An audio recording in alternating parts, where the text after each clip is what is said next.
I'm going to interview my grandmother. She was born in 1945, and I'm going to ask her some questions of the things that happened in her lifetime. Tell me about JFK. JFK was our president, elected in 1962, and I was just out of high school, and he was kind of my idol. I hadn't really got into politics much till my high school years, and he was one of my favorites. And like I said, I hadn't got into it much, and I thought a lot of him. And when he got shot, I was really, really upset, and I would just like to know how the world had gone if he had not been shot on that fatal day. What about President Nixon? Nixon was later on after JFK.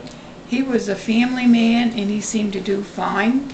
I was busy bringing up my own family, and he seemed to do fine, and I have no problems with him. And President Eisenhower? Eisenhower was before JFK when I was a lot younger. I didn't pay much attention to him. He did come to Pittsfield, Maine, where I lived, and we all had to go down on the main street and watch him. And watching him go through town at that point in time, he was very casual, not worried about security, and so much different than today. President Clinton? Clinton was in my older years. He was a character, nice looking, and I have not too much to say about him except I felt he did a fine job, but felt he should have paid more attention to business. And why is that? I think he had extra things in his mind besides being the president, and he took advantage of maybe things that he shouldn't have taken advantage of. Alright, now what about the Vietnam War? The Vietnam War was a big part of my life. I had a brother-in-law and a nephew that were in Vietnam, and they both served 2 tours, and my brother-in-law was there 3 times. It was hard on everybody. It seemed like a very war that was not much gained and a waste. I've heard stories that are very sad, and sorry that all our men had to go through that war. What was your home life like? My home life at that point, my sister had her husband in Vietnam. My husband at that point was in Korea, luckily, and he didn't have to go through the whole drama of Vietnam, and I was very thankful for that. And my sister and I had a very good relationship develop over that year, and we became very close. Now, with the Korean War, what about that?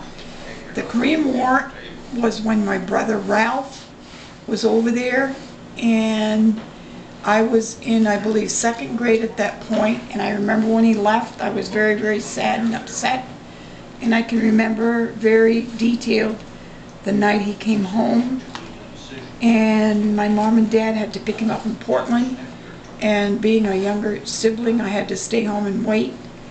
When he came home, I was very anxious to see him. He came upstairs and threw his hat in the air and said, "I'm home," which I was very glad about.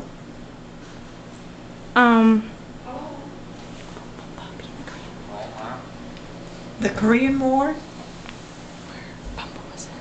Bumba really wasn't in, my husband, which is Bumba, wasn't really in the Korean War.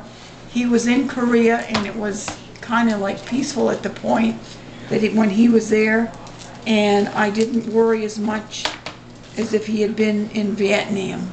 Now, what was your home life when your husband was gone with your kids?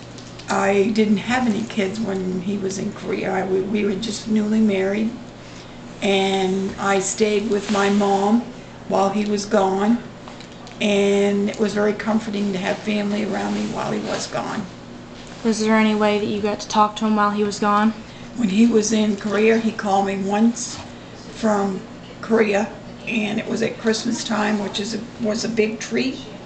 And we communicated. He wrote me a letter every day, and I wrote him a letter every day. Now, things that have happened recently, what was life like for you with 9/11? 9/11 was a wide awakening, I believe, for the whole United States. And we have been in Afghanistan since then, and it seems like it has been a waste for all our boys to be over there, and we aren't really gaining that much. These boys are so brave, and they're fighting for our country, and we should all be so grateful and proud of them. It's 9/11 made a big impact on the whole United States, plus the other countries around us as well. Hopefully it can bring us back together again.